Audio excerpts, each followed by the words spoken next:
Bismillahirrahmanirrahim. Assalamualaikum warahmatullahi wabarakatuh. Innal hamdalillah nahmaduhu wa nasta'inuhu wa nastaghfiruh. Wa na'udzu billahi min shururi anfusina wa min sayyiati a'malina. May yahdihillahu fala mudilla lahu wa may yudlil fala hadiya lahu. Asyhadu an la ilaha illallah wahdahu la syarika lahu wa asyhadu anna Muhammadan abduhu wa rasuluh sallallahu alaihi wa alihi washabihi wa tabi'ahum bi ihsan ila yaumiddin amma ba'd. أصدق الحديث كتاب الله وخير الهدي هدي محمد صلى الله عليه وآله وسلم وشر الأمور محدثاتها وإن كل محدثة بدعة وكل بدعة ضلالة وكل ضلالة في النار. Ma'asyiral ikhwani wa fatihillah rahimani wa rahimakumullah. Pada pagi hari ini kita akan melanjutkan dari pembahasan kita mengkaji 20 simpul dalam mengagungkan ilmu yang kita ringkas dari kitab Ta'zim al-Ilm karya Syekh Shalih bin Abdullah Al-Utsaimin hafizahullah ta'ala. Baik, saya lihat dari diktat yang sudah dibagi ya. Nah, ada juga terjemahannya, itu bisa dilihat yang sudah dibagi. Tapi sudah kita masuk menjelaskan 5 prinsip ya dari Ta'zim al-Ilm. Saya ulas sedikit yang sudah kita bahas ya, supaya tersambung materinya. Nah, jadi yang pertama kan sudah dijelaskan tentang masalah tathhir wi'a'il ilm ya, tentang masalah mensucikan bejana ilmu ya, yang sudah kita jelaskan ya. Dan Syekh terangkan di situ bejana ilmu itu kan hati ya, dan cara mensucikannya sudah diterangkan dengan menghilangkan dari kotorannya, yaitu kotoran syubhat dan kotoran apa? Syahwat. Ini 2 pokok dari kotoran yang ada di hati. Kapan dia masuk 2 kotoran ini, itu akan menghalangi dari masuknya ilmu agama Allah ke dalam hati seorang ya. Dan beliau sudah terangkan dari manfaat seorang dia menjaga dari kebersihan hati, karena hati ini kan dari tempat pandangan Allah kepada seorang hamba, bukan dilihat pada zahirnya, dilihat pada hatinya dan amalannya. Itu sudah kita bahas ya. Dibawakan hadis dari Abu Hurairah riwayat Imam Muslim. Baik. Dan ilmu itu dari hal yang sangat lembut ya, diibaratkan beliau terangkan di situ ya, dari hati itu bagaimana ya, dia bagaikan bejana tempat ilmu, dan ilmu itu adalah sesuatu yang mulia. Dia tidak akan tinggal dalam hati yang kotor, Itu dari kesimpulan dari prinsip yang pertama. Prinsip yang kedua sudah dibahas seputar masalah ikhlasun niyati fi, mengikhlaskan niat dalam belajar. Jadi ini masih berkaitan dengan masalah hati ya, Ini lebih dikhususkan lagi, karena niat ini dari hal yang sangat pokok dijaga dalam semua ibadah. Masuk padanya mempelajari ilmu agama Allah Subhanahu wa ta'ala ya. Dan Syekh sudah terangkan di situ dari langkah-langkah untuk mengikhlaskan niat ada 4. Yang pertama, dia mengangkat kejahilan dari dirinya. Kemudian yang kedua, dia mengangkat kejahilan dari makhluk. Maksudnya diajarkan ilmu tersebut ya, diajarkan kepada manusia. Yang ketiga dari niat, ketika dia belajar, dia niatkan untuk menghidupkan ilmu itu, menjaganya, jangan sampai dia hilang.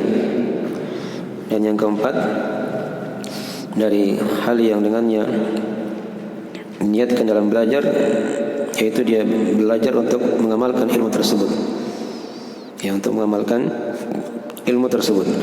Ya. Baik. Dibawakan ayat di situ ya, sudah kita baca. Surah Al-Bayyinah ya, wa ma umiru illa liya'budullaha mukhlishina lahuddin, tentang masalah keikhlasan kan. Adapun hadis Umar yang sudah kita maklumi ya, innamal a'malu binniyat wa innamal likulli imrin ma nawa.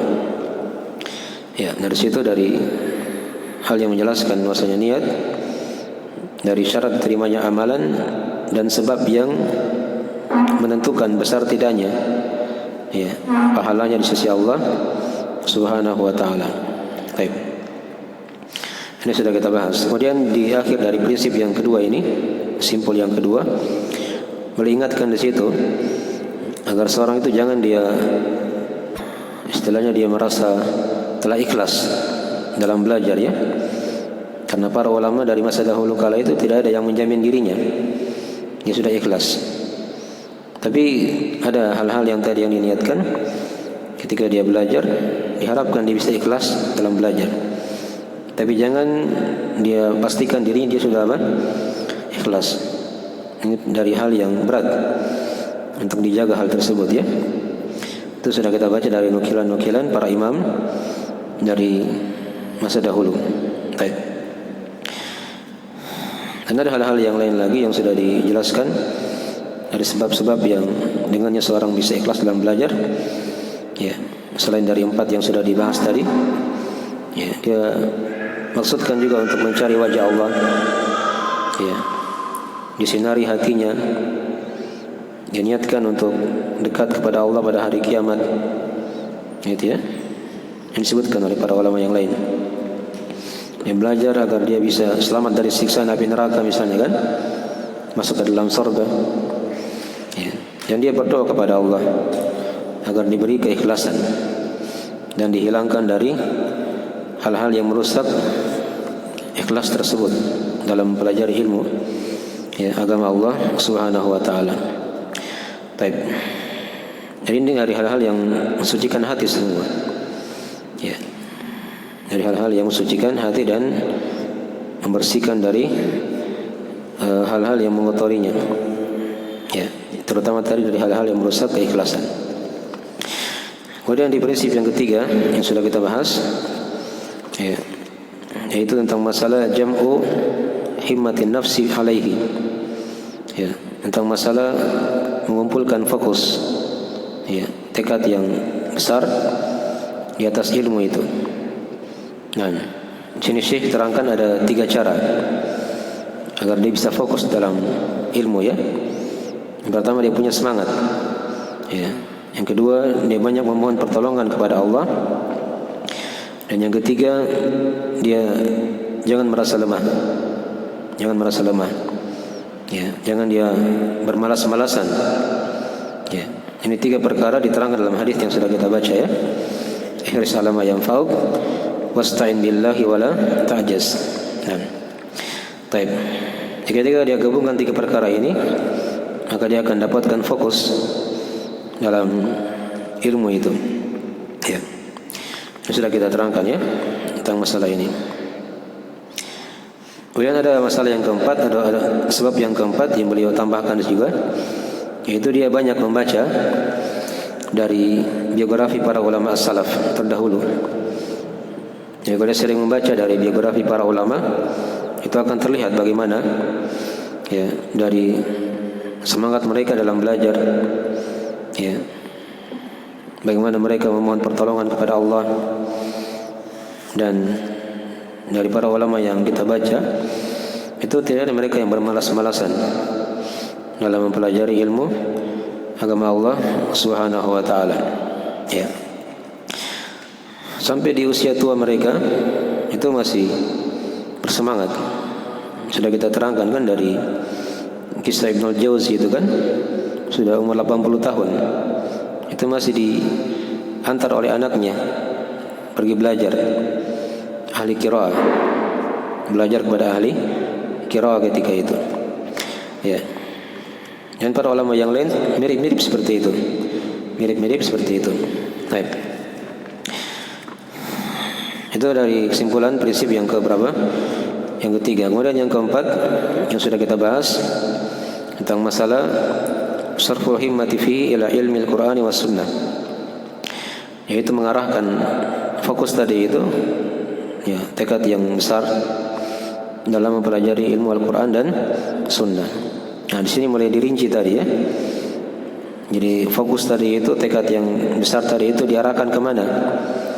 Ilmu itu kan luas. Nah, di sini mulai dirinci ilmu-ilmu yang berkaitan dengan apa? Al-Quran dan Sunnah saja. Itu yang harusnya kita fokuskan dalam mempelajari ilmu agama. Ya, ada ilmu-ilmu yang lain yang boleh disebutkan ya. Itu kadang bentuknya ilmu-ilmu pembantu. Tapi itu dari hal yang dikatakan dia pembantu, maksudnya dia ketika dipelajari itu akan membantu seorang dalam mengenal Al-Quran dan Sunnah, memahami Al-Quran dan Sunnah Rasulullah Sallallahu Alaihi Wasallam. Itulah kalau bahasa lainnya ilmu alat. Ya, itu masih berkaitan juga dengan Al-Quran dan Sunnah. Dipahami ya? Itu disyaratkan oleh beliau hafizahullah taala. Ya. Ya, kemudian di prinsip yang kelima yang sudah kita bahas juga tentang masalah sulukul jadatil musilat ilaihi, yaitu menempuh jalan yang mengantar kepadanya. Ya, di sini akan diterangkan ya tentang masalah jalan belajar agama itu bagaimana. Jadi sudah tahu fokusnya kemana, nah, dituntun jalannya bagaimana. Ya, di situ Syekh terangkan ada dua cara. Dengan cara menghafal matan yang jami', yang rajih, gitu kan? Dia hafal matan yang melingkup, dan matan ini dia rajih, ya, yang apa mu'tamad, standar begitu ya, dipakai oleh banyak orang. Dan sudah kita terangkan ya, matan yang paling bagus dihafal adalah Al-Quranul Karim. Didahulukan surah-surah yang di belakang, misalnya kan, surah-surah pendek, ya 5 juz yang di belakang itu diusahakan dikasih mutkin minimalnya. Ya, ada hafalan hadis misalnya kan, ya, ada hafalan apa ringkas dari akidah, ya, dari fikih misalnya, dan seterusnya nanti akan dijelaskan ya dari pembahasan buku-buku ringkas. Kita akan pelajari insyaallah taala. Baik. Itu dari cara belajar seperti itu. Nah, yang ditempuh oleh para ulama dari dahulu sampai sekarang. Dia harus punya hafalan walaupun sedikit. Ya. Jangan mau berhayal menjadi seorang yang alim kalau dia tidak pernah menghafal. Ya. Jadi harus ada hafalan ya. Ada hafalan. Nah, kemudian yang kedua yang sudah diterangkan oleh beliau dari cara belajar, yaitu dia ambil ilmu itu dari guru. Dari guru. Bukan dia belajar sendiri misalnya kan, tapi ada gurunya. Ya. Nah, sudah disebutkan situ kan, dari sifat-sifat seorang guru itu kan, yang diterangkan oleh beliau, yaitu mufid dan nasih. Mufid maksudnya dia punya faidah, dia ahli di pelajaran yang diajarkan. Itu dari makna mufid. Kemudian nasih artinya dia punya nasihat. Ya. Guru itu layak untuk dicontoh misalnya. Kemudian dari makna nasih juga beliau terangkan, yaitu dia pandai untuk memahamkan ilmu itu kepada murid-muridnya. Ya. Karena ilmu ini kan punya cara dipahamkan begitu ya, agar mudah dipahami. Itu dari mana-mana nasih yang sudah diterangkan ya. Nah, dan juga sudah kita tambahkan juga dari dari sifat seorang guru itu, dia punya akidah yang selamat misalnya kan. Kemudian dia lurus manhajnya. Nah, ini juga dari hal-hal yang diperhatikan dalam menimba ilmu kepada seorang guru. Jangan sembarang dia belajar. Ya, jangan sembarang dia belajar. Tapi dia pilih guru yang sudah diterangkan dari sifat-sifat dalam masalah itu. Dan sekarang kita masuk di prinsip yang ke-6. Dan kita bahas dua prinsip ya, insyaallah taala. Baik. Ya, lihat di prinsip yang ke-6 di diktatnya. Kata beliau hafizahullah taala, ya, al-ma'qidus sadis riayatu fununihi fil akhdhi wat taqdimu al-aham fal muhim. Ya. Dari simpul yang ke-6 atau prinsip yang ke-6, yaitu dia memperhatikan bidang-bidangnya, maksudnya bidang-bidang ilmu itu ya, dalam mengambil dan mendahulukan yang terpenting lalu yang penting setelahnya. Nah, ini cara dalam mengikat ilmu seperti ini ya. Jadi ini kan bahasanya simpel ya, ikatan-ikatan. Jadi seorang yang dia ikat ilmu itu begitu caranya. Metodenya lagi beliau terangkan di sini. Dia perhatikan dari bidang-bidang ilmu itu, ya. Dan dia dahulukan mempelajari yang terpenting, baru yang penting setelahnya, ya. Nah, ya, di sini boleh bawakan pembahasan beberapa masalah yang kita akan bahas. Seperti biasa kita jelaskan metodenya. Jadi kalau ada kalam para ulama kita baca teks Arabnya, adapun kalau dari kalam syekh kita ringkas saja ya, dari membahasakan dengan bahasa kita saja, karena kita tidak bisa membaca kata per kata ya dari matan ini. Baik.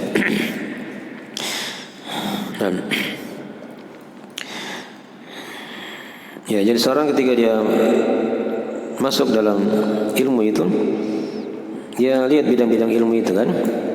Ya, ada bidang akidah, ada bidang fikih, ada bidang misalnya tafsir, dan selainnya banyak ya. Ya, hanya kan mana yang lebih dahulukan ketika belajar. Mungkin ada juga ilmu alat seperti bahasa Arab, ada usul fikih misalnya kan, usul-usul yang lain, yang mustalah hadis atau usul tafsir. Banyak ya, ilmu itu luas. Ya, bidang-bidangnya banyak. Nah, itu diperhatikan dulu. Minimal dipandang dulu, dilihat. Oh, seperti ini gambaran apa? Ilmu agama itu. Nah, setelah itu dia Syekh terangkan di sini. Dia dahulukan yang terpenting, baru yang penting setelahnya. Ya. Ya, di sini boleh bawakan dari perkataan Ibnul Jauzi rahimahullah taala. Ya. Belum Ibnul Jauzi ya, dari ulama abad ke-6 Hijriah, wafat di tahun 597. Nah, ya, Ibnul Jauzi. Namanya itu Abdurrahman ya bin Abil Hasan. Ya, Ibnul Jauzi rahimahullah taala. Ya, beliau berkata di situ, jam'ul ulumi mamduhun. Ya, mengumpulkan ilmu itu adalah hal yang terpuji. Ya, kalau dia mampu ya, itu prinsipnya. Dikumpulkan ilmu dari bidang-bidang tadi itu adalah hal yang apa? Yang terpuji. Ya. Berikutnya beliau bawakan lagi perkataan penyair di sini. Ya, kata beliau, min kulli fannin khudh wa la tajhal bih. Fal hurru muttali'un 'alal asrari. Ya. Ini kata penyair ya. Kata mereka, min kulli fannin khudh. Ya, dari setiap bidang ilmu itu ambillah. Wala tajhal bih.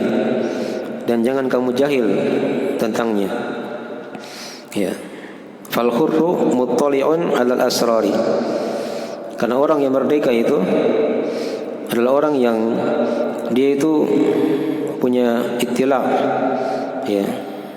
Dia punya kemampuan untuk melihat hal-hal yang rahasia. Nah, jadi seperti itu ilmu agama. Kalau ingin ditahu dari segala sudutnya, dipelajari bidang-bidangnya.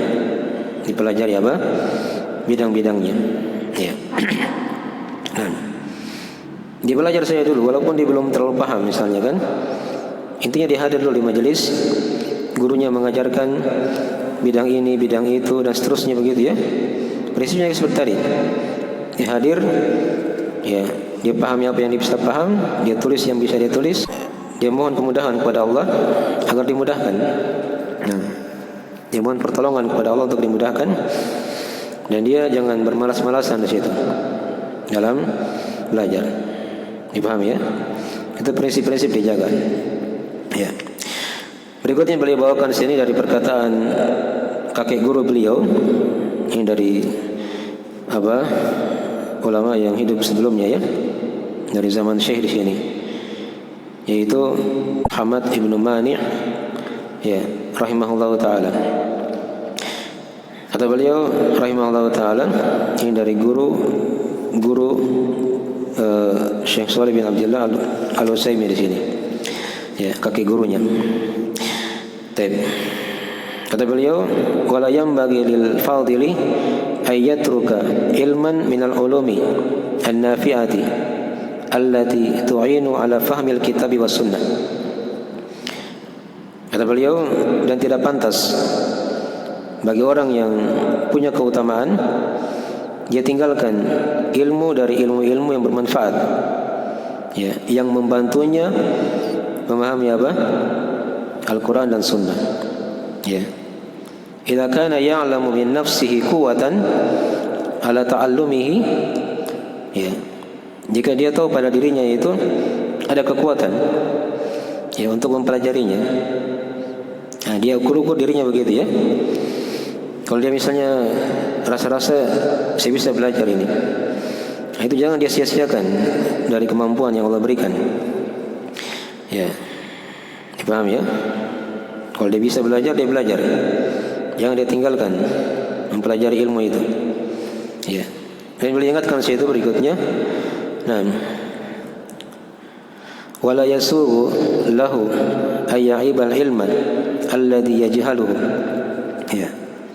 Wa yuzriya bi'alimihi fa inna hadha naqsun wa radhilatun.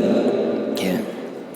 Dan jangan sampai dia mencela ilmu itu dari ilmu yang dia tidak tahu. Di situ misalnya dia jahil, dia cela.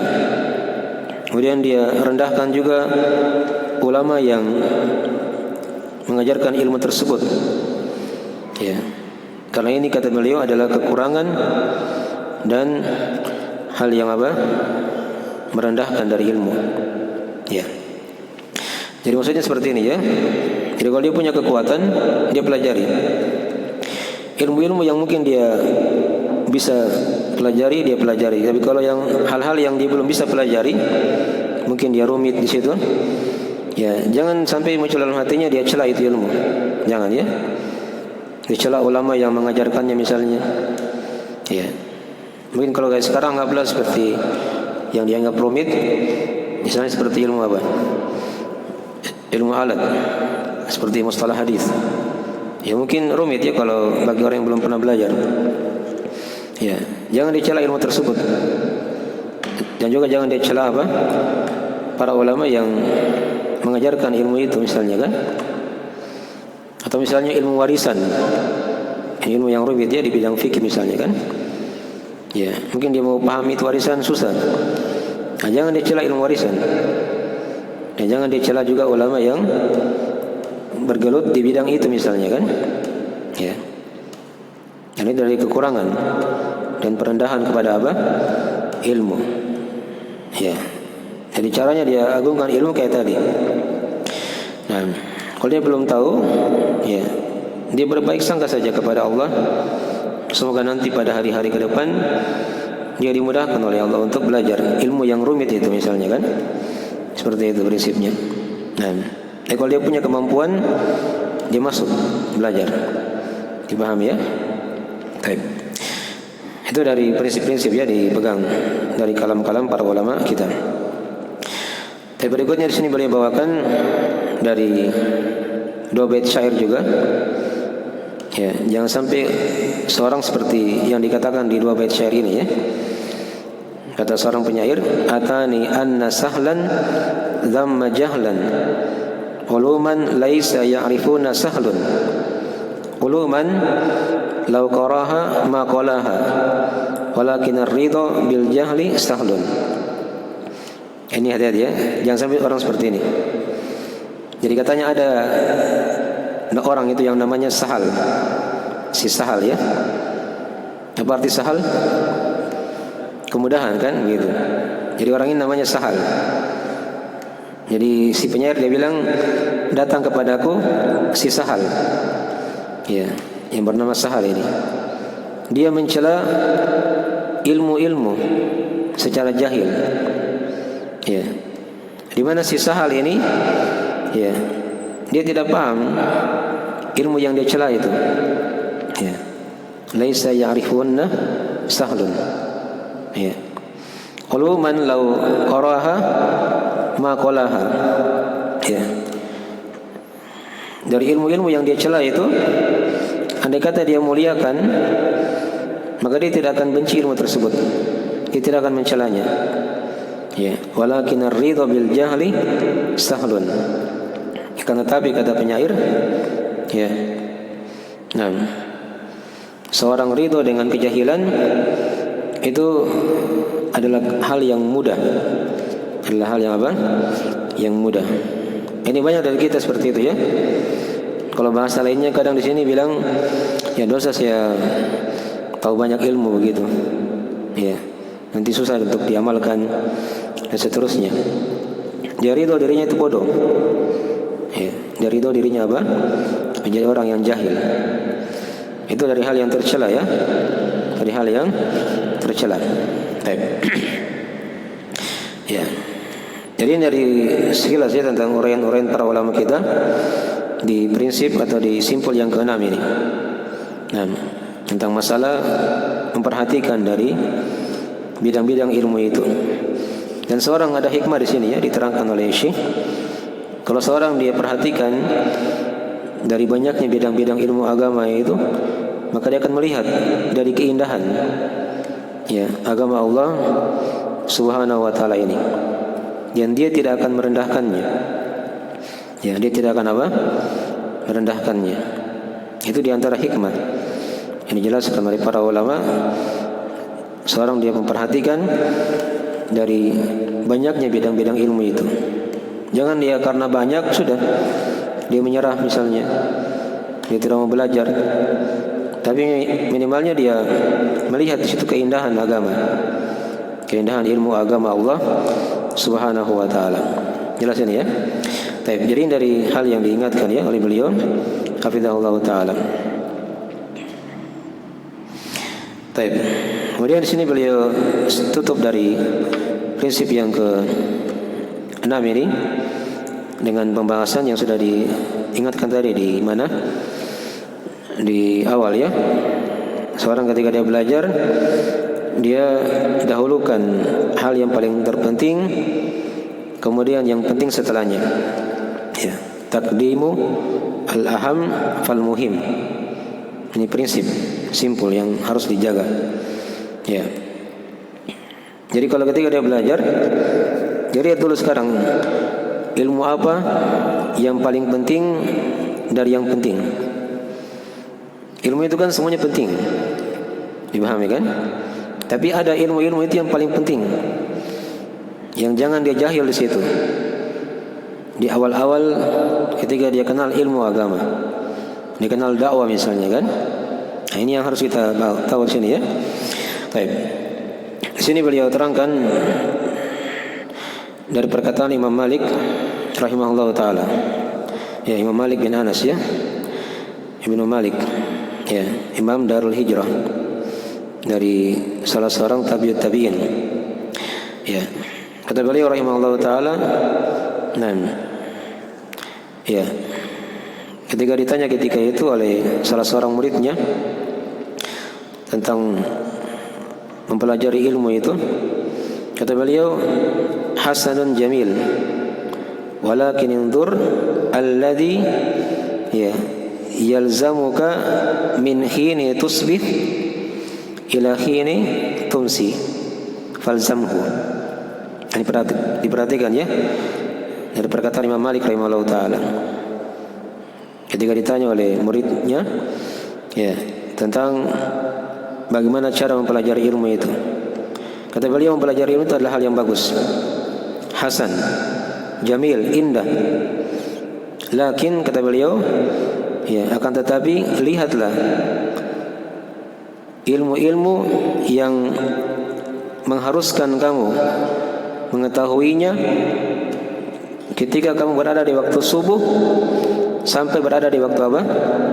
Sore, di waktu petang. Maka ya, ilzamlah ilmu tersebut, pelajarilah dengan baik. Ini maksudnya isyarat-isyarat ya akan ilmu-ilmu keseharian yang kita tidak boleh jahil di situ. Di subuh hari apa yang kita kerjakan? Misalnya kan, kita bangun pagi itu apa yang kita bikin?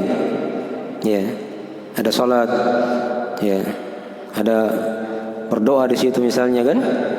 Ya, ada zikir, ya. Terus berjalan waktu itu di pagi hari, masuk waktu zuhur apa yang dibikin? Waktu asar, ya, ketika matahari terbenam sampai di malam hari. Nah, itu diperhatikan ilmu-ilmu apa yang hendaknya kita apa? Pelajari dalam keseharian tadi itu. Nah, baik. Berikutnya beliau bawakan lagi perkataan yang lain dari perkataan Abu Ubaidah, ya, Ma'mar ibn al-Muthanna, At-Taimi rahimahullah taala, yang dari ulama yang hidup ya di abad ketiga Hijriyah, wafat di tahun 209. Berarti abad kedua ya, abad kedua. Ya. Baik. Apa kata beliau rahimahullah taala? Man syaghala nafsahu bi ghairil muhim adarra bil muhim. Kata beliau, siapa yang menyibukkan dirinya dengan perkara yang tidak penting, maka akan membahayakan perkara yang penting.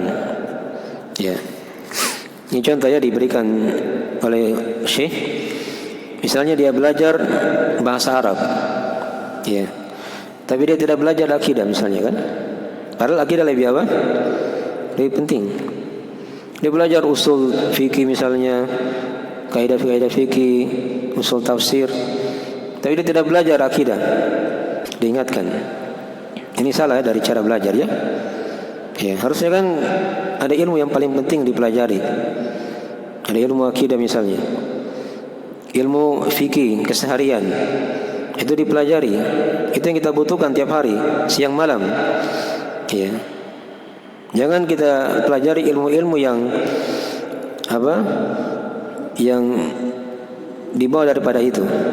Penting juga, tapi kalau dilihat yang paling pentingnya kan ada tadi, sudah disyaratkan ya dalam masalah itu. Itu contoh ya, diingatkan oleh beliau hafizahullah taala ketika mengomentari dari ucapan ulama tadi itu. Baik. Jadi ini dari metode ya, di prinsip atau simpul yang keenam ini. Seorang dia dahulukan yang paling terpenting, ya, kemudian yang penting. Kalau kita lihat dari para sahabat ya, itu diceritakan ya oleh sebagian para sahabat. Mereka kan belajar sama Nabi itu kan ya di waktu mudanya. Mereka awalnya mempelajari apa? Al-iman. Ya. Nah, setelah mereka mempelajari iman, baru mereka belajar Al-Quran. Ya, baru itu mereka belajar apa? Al-Quran. Itulah kata para ulama, ilmu qiraah itu ketika ingin dipelajari bisa dipelajari belakangan. Bisa dipelajari apa? Belakangan. Itulah tadi kisah Ibnu Jauzi itu kan, yang belajar qiraah nanti sudah tua. Ya, tapi bukan berarti dia tidak tahu baca Quran. Tahu baca Quran pada kadar yang wajib. Dia bisa baca di situ Al-Quran kan. Tapi dia dalami qiraah-qiraahnya, itu belum saatnya kalau dia masih muda. Masih banyak ilmu yang lain yang ingin apa? Diselesaikan dulu. Paham ya? Itu dari metode. Jadi dahulukan yang paling penting, kemudian yang penting ya dalam belajar. Baik. Itu satu poin diingatkan di sini. Kemudian yang kedua, di prinsip atau di simpul yang keenam ini boleh ingatkan juga di sini masalah ya, ketika dia ingin dahulukan yang penting tadi, yang paling penting dari yang penting, dia ingat ya, dia cari buku-buku yang ringkas di situ ya, buku-buku yang ringkas yang membahas ilmu tadi itu. Nah, tapi tentunya di sini ada bimbingan dari guru ya. Ada guru yang bimbing dia misalnya kan. Misalnya di buku akidah, buku apa yang ringkas, yang awal dipelajari, tidak memberatkan begitu, bisa selesai cepat bukunya, mudah dipahami, kan begitu. Jelas ya? Ya, di bidang fikih misalnya, buku apa yang ringkas, ya, yang mudah dipahami, bisa selesai cepat. Ya, begitu terus setiap bidang. Dia cicil-cicil. Dia cari hal-hal yang paling penting, kemudian yang penting. Ya. Dipahami ya? Baik. Ini dari dua poin yang diingatkan oleh Syekh di sini ya. Dicari buku yang ringkas yang dipelajari dalam pembahasan itu. Baik.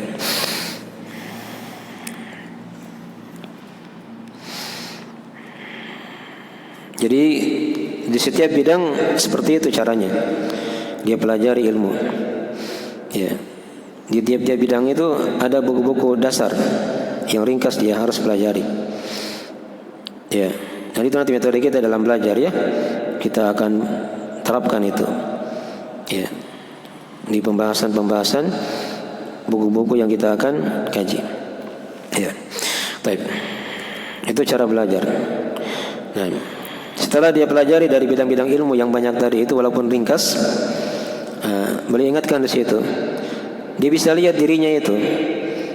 Dirinya itu mungkin dia condong kemana yang paling beratnya nanti. Ya kan banyak tadi bidang ilmu ya. Ada akidah, ada fikih, ada tafsir, ada hadis misalnya kan. Ada ilmu Al-Quran misalnya kan. Ya, ada sirah, ada yang berkaitan dengan masalah hati, jadi hal yang wajib. Ya, dan seterusnya dari ilmu alat misalnya. Ya, dia lihat situ mana hatinya yang condong, yang memudahkan dia untuk dia dalami. Nah, dia masuk di situ. Itu langkah selanjutnya ya. Langkah yang kedua dalam belajar. Kalau awal tadi apa? Dia belajar dulu semuanya dari bidang-bidang tadi itu walaupun dasar. Setelah dia belajar semuanya bidang-bidang tadi, nah dia lihat di situ. Kira-kira hatinya lebih condong kemana? Lebih condong apa? Kemana? Nah disitulah nanti kita lihat para ulama itu berbeda-beda, gitu kan? Ada ulama yang mungkin dia condong kemana? Ke tafsir misalnya kan? Lahirlah para ahli tafsir itu kan? Ada ulama yang condong ke hadis. Lahirlah para apa? Ahli hadis. Ada ulama yang condong misalnya ke bahasa. Ya, bukan berarti dia tidak paham ilmu yang lain, dia paham. Tapi condongnya ke situ. Gitu ya. Dia sudah ajarkan ilmu itu semuanya. Dan ada hal yang condong ke situ. Ada ulama yang ahli di qiraah misalnya. Ilmu lain dia paham semuanya. Dia paham ya? Ya, tapi dia ada hal yang condong. Di situ ilmunya lebih dia mudah masuk ke situ. Ya. Di bidang akidah misalnya, ya, dia condong ke situ yang paling besarnya. Di bidang fikih misalnya, tapi dia sudah belajar semua bidang-bidang yang banyak tadi. Nah, itu langkah yang kedua. Setelah dia pelajari semua bidang-bidang ilmu, dipahami ya? Dia lihat situ kata Syekh, mana yang hati itu lebih condong berat ke situ. Ya, semuanya hal yang penting dipelajari. Tapi dia lihat itu tahap yang kedua ya dalam masalah ini. Baik. Maka ini dari metode dalam belajar diingatkan di sini disimpul yang keenam ini. Ya. Baik. Di sini ada beliau bawakan 2 bait syair ya, bagus dari kalam orang-orang Singkiti. Ya, orang-orang Singkiti itu yang ada di Afrika sana ya. Mereka itu sampai sekarang hafalannya itu jago-jago. Masih kecil-kecil anak-anak sudah hafal Quran. Itu aib kalau tidak hafal Quran di sisi mereka ya, anak-anak itu. Nah, mereka tidak punya banyak kertas. Kadang mereka menulis itu di mana? Di papan saja begitu, ditulis. Setelah itu dihapus. Tapi sudah dihafal. Ya, itu pendidikan di sana. Sampai sekarang banyak kekurangan, tapi Allah berikan kelebihan di situ dari sisi kekuatan hafalan dan seterusnya, ilmu. Ya, ini ada yang bagus dari perkataan mereka. Ini syair-syair ini tersebar ya dari negeri Singkit. Ya, kata mereka, ya, wa in turid tahsila fannin tatimma, ya, wa an siwahu qabla al-intihai ma, wa fi taradu fil ulumil man'uja, intau amani istabaqa la yakhruja. Ini agak rumit ya, tapi bisa kita pahami sedikit. Ya, kata orang-orang Singkit, ya, inturid tahsila fannin tatimma. Jika kamu ingin hasil dari bidang ilmu itu, kamu sempurnakan dulu. Ya, bidang ilmu itu, ya, belajarnya seperti itu. Ya. Jadi jangan terlalu buru-buru pindah ke bidang yang lain. Satu buku ringkas, selesaikan dulu buku itu, pahami dengan bagus. Ya. Wa in turid tahsila fannin tatimma. Ya. Wa an siwahu qabla al-intihai ma. Ya. Sebelum selesainya tadi bidang yang pertama itu, ya, itu jangan dulu pindah ke bidang yang lain. Ke bidang apa? Yang lain. Itu cara belajar ya. Jangan baru belajar langsung banyak bidang ilmu dipelajari. Belum selesai satu buku, dibuka lagi buku yang lain. Akhirnya tidak selesai semua. Gitu kan? Jadi diselesaikan satu-satu dulu. Satu. Ya, selesai satu, pindah ke buku dasar yang lain di bidang yang lain. Itu cara belajarnya mereka di negeri Singkit. Ya, dipahami ya? Baik. Wa fi taradu fil ulumi, ya, al-man'uja. Ya. Di bait yang kedua kata mereka, pada penggabungan ilmu-ilmu itu, dia gabung 2 misalnya atau 3 dan seterusnya, itu hal yang terlarang. Adalah hal yang apa? Yang terlarang. Ini di awal kali ketika dia belajar. Kalau dia tidak mampu, jangan dia gabung-gabungkan begitu. Pusing nanti. Ini kalau dia tidak mampu ya. Ya. Tapi kadang sebagian orang dia bisa mampu kadang. Sebagian. Itu kadang sebagian ya. Tapi kebanyakan orang itu tidak mampu. Dia gabung berbagai macam bidang di satu waktu misalnya kan.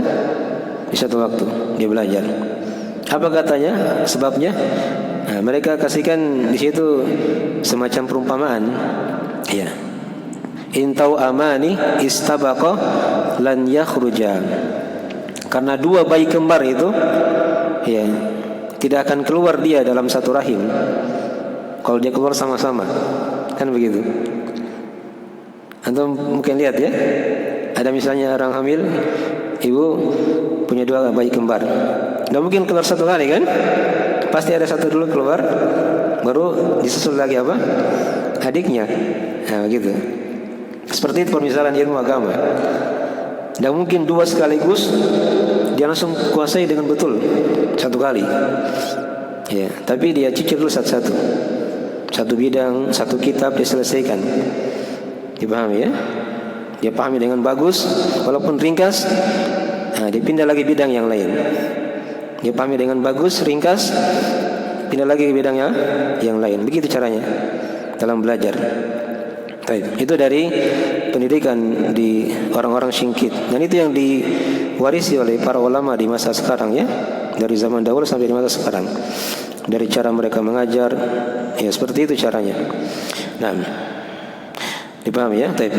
Bagian dari hal yang diingatkan ya di sini, ya dari ilmu-ilmu yang sangat berharga dalam metode dalam mempelajari ilmu agama Allah Subhanahu wa taala.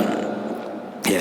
Tapi kalau dia misalnya diingatkan sini oleh Syekh, kalau ada orang yang dia tahu dirinya itu dia bisa mampu, dia gabungkan ilmu dalam belajar ya sekaligus, itu tidak ada masalah kalau dia tahu dirinya mampu ya. Dia gabungkan 2 misalnya, dia gabungkan 3 dalam satu hari dia belajar ya, satu waktu misalnya, tidak ada masalah. Itu kalau dia mampu ya. Ya. Tapi kalau dia tidak mampu, gabungkan 2, 3, satu dulu yang dia apa? Yang dipelajari. Yang penting dia bisa selesaikan dengan pemahaman yang benar, ya, ringkas, itu lebih bagus daripada dia gabung-gabung ilmu yang lain, bidang-bidang yang lain dalam keadaan dia apa? Terpecah-pecah apa? Pemahamannya. Jelas ya? Baik. Jadi dari hal yang diingatkan di prinsip yang ke-6. Baik. Ya, termasuk prinsip yang ke-7 ya, satu lagi. Jadi selesai sudah prinsip yang ke-6. Dari kesimpulan prinsip yang ke-6 ini, ya, di sini boleh ingatkan kepada kita bagaimana dari cara belajar lagi. Ya. Ini semakin mempertajam dari cara belajar kita ya. Jadi seorang ketika dia belajar, dia lihat dulu bidang-bidang ilmu yang dia akan pelajari. Ya, gambarannya secara global. Ilmu apa? Nah, baru dia masuk di situ. Mana ilmu yang duluan dia apa? Dia pelajari. Dia mungkinkan satu-satu. Walaupun dasar. Nah, begitu cara belajar. Ringkasnya kayak tadi ya. Baik. Setelah itu kalau dia sudah biasa kuasai langkah yang pertama ini, dia sudah pelajari semuanya bidang-bidang ilmu itu. Nah, dia masuk di cara yang kedua, tingkatan yang kedua. Dia lihat dirinya itu kira-kira lebih condong kemana, ke ilmu apa begitu ya. Itu langkah yang keduanya.